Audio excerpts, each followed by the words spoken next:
as a growth investor, one of the main principles that I like to follow in investing is following the management teams. Now, whenever it comes to SoFi Technologies, we're always following the big two, Anthony Noto and Chris Lapointe. But that kind of cuts out a large segment of the business, which is their technology platform that is really ran by two other individuals, Miguel Santos and Derek White. And I want to zoom into one of these individuals, which is Derek White, the actual CEO of Galileo Technologies, because it's not every day that we get to see a firsthand perspective from him. And obviously, running the technology platform, he can have a lot of perspective on the future of banking in general. So this is one of them, okay? And one of the things that he talks about here in this Forbes article that he actually wrote for was future-proofing banking, the transition from digital to intelligent, okay? Future-proofing banking. Let's go through and read some of the things that he had to say. We're long past the tipping point for traditional banks to innovate at the pace of their digital-first counterparts. In the 4-year period between 2020 and 2024, when traditional banks' share of new checking account openings dipped by 11%, digital banks and fintechs increased the share of checking accounts from 36 to 47%. So I have this article here from Ron Shevlin. He said pressure is mounting as traditional banks lose market share, and that traditional banks are moving, but not even enough to move the needle, right? And they even show off percentage of consumers that call a digital bank or fintech their primary checking account or provider. It's actually growing greatly just over a 4-year period across every single age group. So continuing, they said, new banks secured a massive share of market with over more than 100 million consumers by responding to market demand through a digital-first approach. Traditional banks can grow at a similar pace or scale with the right framework. So it's funny because Galileo, I'm always talking about how fintechs are going to win over large banks, but offering these actual services to larger banks and non-financial institutions, Derek White is actually under the belief that, no, they can catch back up or they can regain some new market share if they have the right tools, the tools that obviously Galileo is going to be selling. One thing you'll notice from Derek White here, he'll talk his book a lot, but obviously the reason why he's creating the tools that he is actually creating is because he thinks that they're working, right? So, of course, that's going to be the case. Now, a blueprint for digital evolution.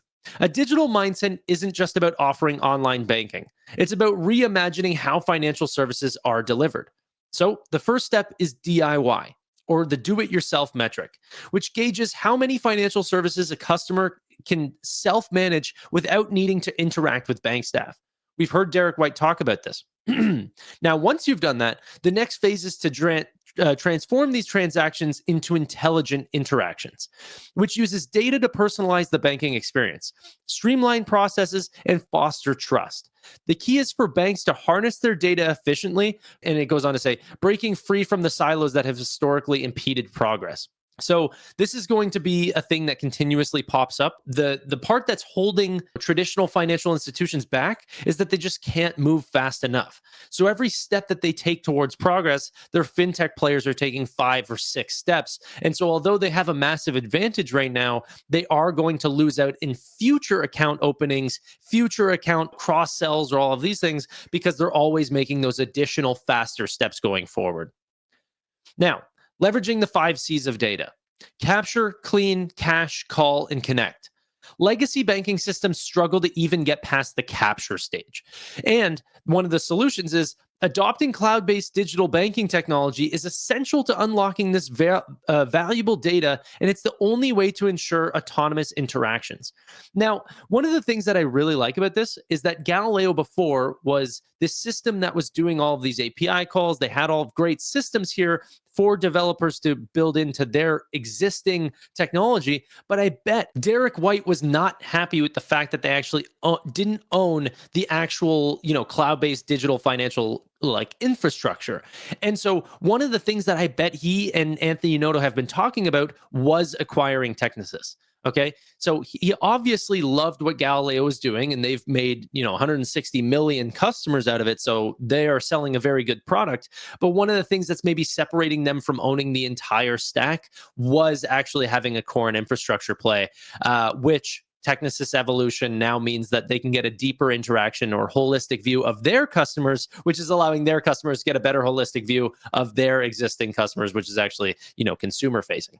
The era of autonomous interactions. Customers expect real-time, intuitive, and seamless experiences. Anticipating customer needs and responding before they even make a request is key. An intelligent system autonomously addresses an array of customer queries and can help quickly support customer needs. This boosts customer service efficiency and significantly streamlines operational workflows, allowing customer service agents to dedicate their expertise to more complex, value added tasks. And lastly, interactions are the currency of the future. This is the way that Derek White thinks, right?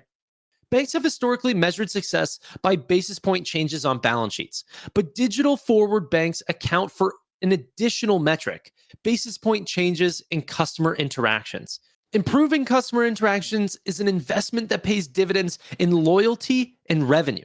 Now, this is another thing that I've been thinking about a lot as well, is like SoFi is being compared with a lot of existing banks because they have a bank charter. But one of the biggest parts of their brain share is Derek White. And he's talking about the future of banking, not simply just being about these, zeros and ones. It's also about actually becoming more of a SaaS play, right? Looking at how the customer is actually interacting with you on a day-to-day basis. How many actual revenue-making transactions or activities are they actually doing whenever they come to your business? And so this is one of those things that if you can improve customer interactions the way that SoFi is focused on it, rather than trying to rip people's eyes out on overdraft fees and extra credit card charges, if they can actually treat you well, then that'll come back in loyalty, which will then end up making your business much more profitable over the long term. A call to action for the financial services industry. Legacy systems, regulatory complexities, and lack of organizational inertia continue to hold back many banks from beginning their digital transformation. To overcome these barriers, leaders can focus on three critical areas: modernize the core infrastructure, technicis. Legacy systems remain the biggest hurdle, trapping valuable data and impeding digital innovation. You can create a culture of digital first innovation. By building cross-functional teams, incentivizing innovation, and investing in ongoing training, banks can foster a culture that unites all sides of the business to embrace digital banking upgrades and partner for strategic growth. Banks can consult with industry experts and fintech partners who offer valuable guidance and best practices on efficiency and securely accelerating change. Now, he goes on to talk his book a little bit, but you get the point as well. And one of the things that I really want to highlight is how much this sounds like SoFi and their strategy going to market. Anyways, 60% of consumers prefer digitally first interactions. Adopt now or risk falling significantly behind your digitally native competitors. Financial institutions that strategically navigate these challenges will create new growth opportunities and emerge as leaders in the next era of banking. So here's the takeaway. The head of Galileo at SoFi is focused on the next era of technology. They're focused on data, artificial intelligence, and personalized experience for the consumer.